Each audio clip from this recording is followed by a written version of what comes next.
विष्णु का 10वां अवतार संबल में ही होगा, उसी संबल में होगा। इस समय तो आज डिजिटल मीडिया का है।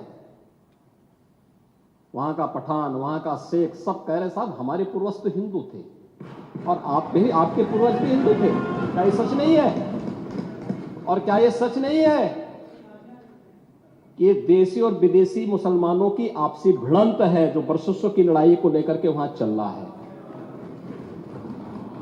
आप लोग सच पे पर्दा डालने का प्रयास कर रहे हैं, लेकिन एक चीज नोट करना कि सूर्य को, चांद को और सत्य को बहुत देर तक छुपा कोई नहीं सकता है, और सत्य जरूर सामने आएगा। और उसी सत्य के बारे में कहा जा रहा है। नेता प्रतिपक्ष कह रहे थे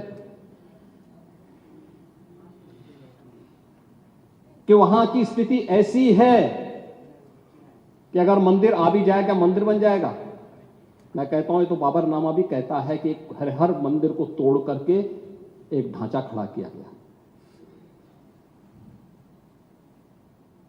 आप तो एक श्रेष्ठ ब्राह्मण कुल में आपने जन्म लिया है। आप तो भारत के पुराणों की परंपरा पर विश्वास करते हैं। हमारा पुराण भी इस बात को कहता है कि भगवान विष्णु, श्री हरि विष्णु का 10वां अवतार संबल में ही होगा, उसी संबल में होगा।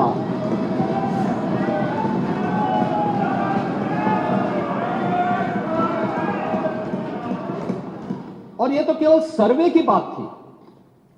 माननीय न्यायालय के आदेश पर जिलाधिकारी का मतलब जिले का एडमिनिस्ट्रेटिव हेड, पुलिस अधीक्षक उस जिले की पुलिस फोर्स का मुखिया है। इनका दायित्व है कि एक शांतिपूर्ण तरीके से किसी सर्वे के कार्यक्रम को वहां पे संपन्न करना, माननीय न्यायालय के आदेश को अक्षरशः अनुपालन करना। और सर्वे 19 नवंबर को भी हुआ, 21 नवंबर को भी हुआ, 24 नवंबर को भी सर्वे का कार्य चल रहा था। क्या यह संभव है? नहीं, 21 को संपन्न नहीं हुआ था। ये लगातार सर्वे का काम चल रहा था। और सर्वे के कार्य के दौरान पहले 2 दिन कोई भी शांति भंग नहीं हुई। तीसरे दिन जब 23 नवंबर को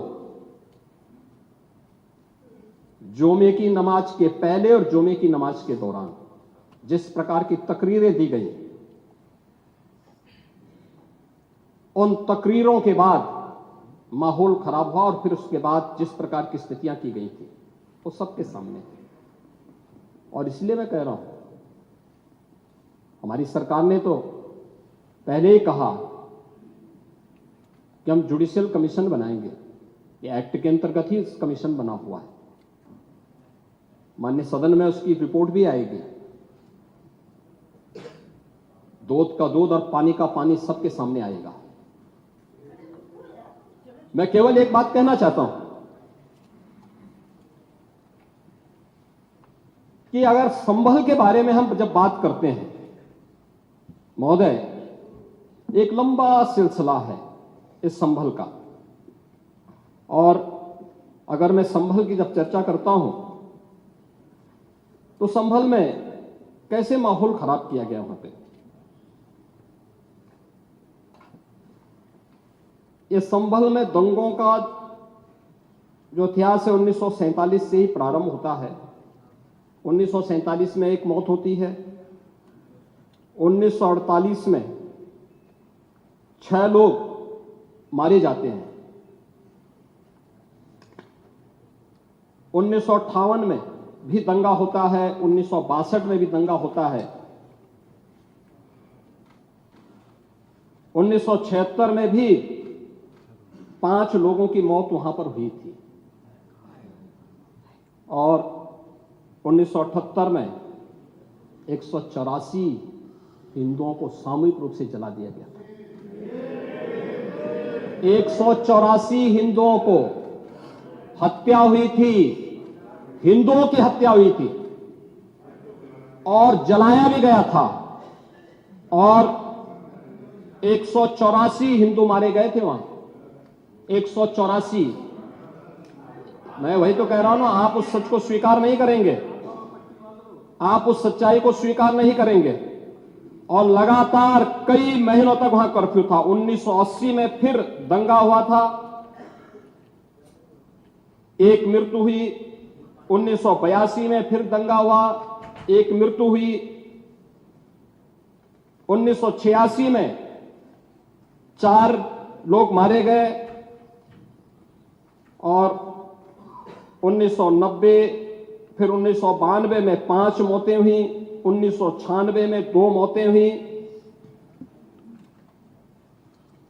ये लगातार इस सिलसिला चलता रहा 1947 से लेकर के अब तक। 209 हिंदुओं की निर्मम हत्या वहां हुई है संभल के अंदर, 209 हिंदुओं की। और एक भी बार किसी ने उन निर्दोष हिंदुओं के लिए कभी 2 शब्द नहीं कहे, उनके प्रति, उन परिवारों के प्रति संवेदना के शब्द नहीं कहे। महोदय, जो आज घड़ियाली आंसू बहा रहे हैं, ये लोग कभी भी उन निर्दोष हिंदुओं के बारे में कभी 2 शब्द नहीं कहे। वहां पर 1978 में जो दंगा हुआ था, महोदय, किस प्रकार की स्थिति थी। एक वैश्य जिसने सबको उधार दे रखा था पैसा, और उस बात को मानता था कि साहब मैं तो सबको पैसा देता हूं, मेरे यहां तो सब व्यवसाय के साथ जुड़े हुए हैं। अगल बगल के हिंदू दंगा होने के बाद उनके घर में इकट्ठे होते हैं। इकट्ठा होने के बाद उनको घेर लिया जाता है। घेरने के बाद वो बोलते हैं, भाई आप हमें क्यों घेर रहे हैं? कहा जाता नहीं, क्योंकि तुम इन हाथों से पैसा मांगोगे, इसलिए उनके हाथ काटे जाते हैं, फिर उनके पैर काटे जाते हैं, और फिर उनका गला रेंध करके हत्या होती है। ये लोग सौहार्द की बात करते हैं, शर्म नहीं आती इन लोगों को सौहार्द के बारे में चर्चा करने में। 1978 से जो मंदिर आज निकल रहा है, 1978 से इन लोगों ने कभी खोलने नहीं दिया उस मंदिर को, जो आज बजरंगबली का मंदिर निकल रहा है। जो वहां पर आज 22 कुएं किसने बंद किए थे? इन 22 कुओं को भी वहां पे बंद किया गया। और वहां का माहौल इतना तनावपूर्ण किसने बनाया था? ये पत्थरबाज कौन थे? एक भी गिरफ्तारी बिना साक्ष्य के नहीं हो रही है। और याद रखना, जिसने पत्थरबाजी की होगी, जिसने माहौल खराब किया होगा, उसमें एक भी बचने वाला भी नहीं है। एक भी नहीं बचेगा। हम माननीय उच्चतम न्यायालय के आदेश का पालन करते हैं, सम्मान भी करते हैं। और क्या संविधान को आप मान रहे हैं? क्या आप लोग संविधान के प्रति सचमुच वचनबद्ध हैं? मैं तो धन्यवाद दूंगा माननीय अध्यक्ष जी को इस बात के लिए कि आज उन्होंने संविधान की मूल प्रति यहां पर दी। बाबा साहब भीमराव अंबेडकर जी ने